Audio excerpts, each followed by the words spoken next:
बड़े भाग्यशाली वो साधक होते हैं जो चार बातें अपने जीवन में धारण करते हैं। भगवत भक्तों से विशुद्ध प्रेम, भगवन नाम का निरंतर रटन, भगवत भाव रहित जन जो हैं उनसे बिल्कुल प्रेम ना करना। जो भगवत विरोधी, आस्तिकता से रहित अश्रद्धालु जन है, दूर से प्रणाम है, उनसे भगवत भावना है पर उनका संग न करना। और भगवत कृपा पर पूर्ण विश्वास रखना, निरंतर नाम जपना, भगवत कृपा से निश्चित भगवत प्राप्ति हो जाएगी। और भगवत भक्तों से प्रेम और भगवत विमुखों का त्याग, ये बड़े भाग्य से बात आती है। भगवत दर्शन की तीव्र उत्कंठा, निरंतर नाम जप, विषयों में अरुचि और सहनशील स्वभाव, वो इस त्रिगुणात्मिका माया पर विजय प्राप्त कर लेगा।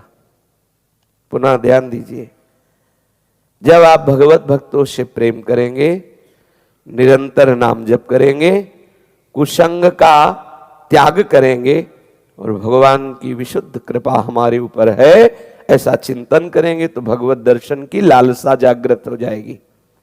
जिसके हृदय में भगवत दर्शन की, भगवत मिलन की उत्कंठा, निरंतर सुमिरन, विषयों में अरुचि और सहनशील स्वभाव, सब कुछ सहेंगे, वो त्रिगुणात्मिका माया पर विजय प्राप्त कर लेता है। जगत का चिंतन छूटे, निरंतर श्री कृष्ण का चिंतन हो, यही सर्वोत्तम साधना है, यही सर्वोत्तम साधना है। बहुत धीरे धीरे अभ्यास के चक्कर में मत पड़ो। देखो क्या धीरा, अभी नया बच्चा पधार गया, कैसे विश्वास करें हम कि हमें शाम मिलेगी? बहुत खतरे में है। ये रोज जो व्याकुलतापूर्ण बात करते हैं समझ में नहीं आता। बहुत कम समय है और इसी शरीर से मुक्त हुआ जा सकता है, अन्य शरीरों से नहीं। क्योंकि चलो भाई अगले जन्म, पता नहीं अगला जन्म हमें किस योनि में जाना पड़े, मुक्त केवल इसी शरीर से हो सकते हैं। यही साधन धाम मोक्ष कर द्वारा, केवल केवल यही। और इसमें तुम प्रमाद कर रहे हो, अगले मिनट का भरोसा नहीं। यात्रा बहुत लंबी है, समय कुछ पता नहीं है, बाजी केवल इसी शरीर से जीतनी है। और आप प्रमाद स्थित है, आप मनोरंजन कर रहे हैं, आप चैन से सो रहे हैं, चैन से खा रहे हैं, आपको हंसी मजाक सूझ रहा है, समझ में नहीं आ रहा। विचार करके देखो, संकल्प विकल्पों का तांता लगा हुआ है, व्यवहार की बाहुल्यता है, भोगों में सुख बुद्धि। समझो समझो, बहुत कम समय में जीवन मुक्त होना है।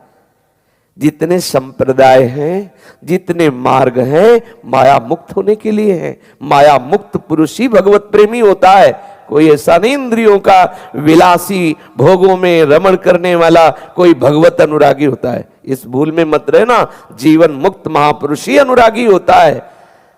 जगते भयो फिरे वैरागी, वृंदावन रस में अनुरागी। प्रेम कोई खिलवाड़ नहीं, ब्रह्मबोध के ऊपर की बात है प्रेम। जो जीवन मुक्त महापुरुषों के भी हृदय में विकलता पैदा कर दे, उसे प्रेम कहते हैं। यहां शरीर आकर्षण को, भोग आकर्षण को तुम प्रीति नाम दे रहे हो, ये सब काम के अंतर्गत आता है, इसलिए सावधान। साधु महात्माओं के संग या उनकी सेवा का परिणाम यही है कि हमें इतना बल प्राप्त हो जाए कि हम शास्त्र आज्ञा के अनुसार चलने लगे। जैसा शास्त्र आदेश करता है वैसा हम चले। आप भक्त हैं, आपका एक क्षण भी भजन नहीं रुकना चाहिए।